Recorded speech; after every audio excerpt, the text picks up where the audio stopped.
मियां वाली के union council कच्चा गुजरात की रिपोर्ट पेश करते हैं मोहम्मद इमरान अराई। कच्चा गुजरात मियां वाली के तहसील पिपला में दरियाए सिंध के किनारे पर है। कच्चा गुजरात में साल 2025 के दौरान 120 घर दरिया बर्द हुए। तकरीबन 1500 लोग दरियाई कटाव से मुतासिर हुए हैं। 1150 केनाल जमीन दरिया बर्द हुई है। यूनियन कौंसिल कच्चा गुजरात के 4 मौजाजात में शदीद दरियाई कटाव जारी है।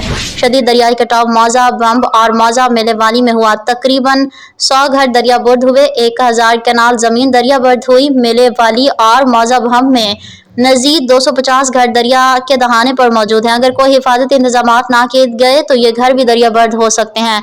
मेले वाली और मौजा बम्ब में दरिया बर्द होने वाले घरानों की अभी तक कोई इमदाद नहीं की गई है, ना ही उनका कोई हुकूमती सतह पर सर्वे हुआ है। मौजा बखरा और शाहनवाज वाला और इस साल 20 घर दरिया बर्द हुए हैं, जिनमें एक मस्जिद और गवर्नमेंट का प्राइमरी स्कूल भी शामिल है। मुतासरीन को भी अभी तक कोई इमदाद नहीं दी गई है। मौजा बखरा और शाहनवाज वाला गवर्नमेंट के करोड़ों रुपए के दरियाई कटाव बंदों के फंड्स होने के बावजूद महकमा इरिगेशन काम नहीं कर रहा, जिसकी वजह से सूरत हाल संगीन होती जा रही है। अगर बंद तामीर न हुए तो पूरी 60,000 की यूनियन कौंसिल कच्चा गुजरात दरिया बर्द हो सकती है।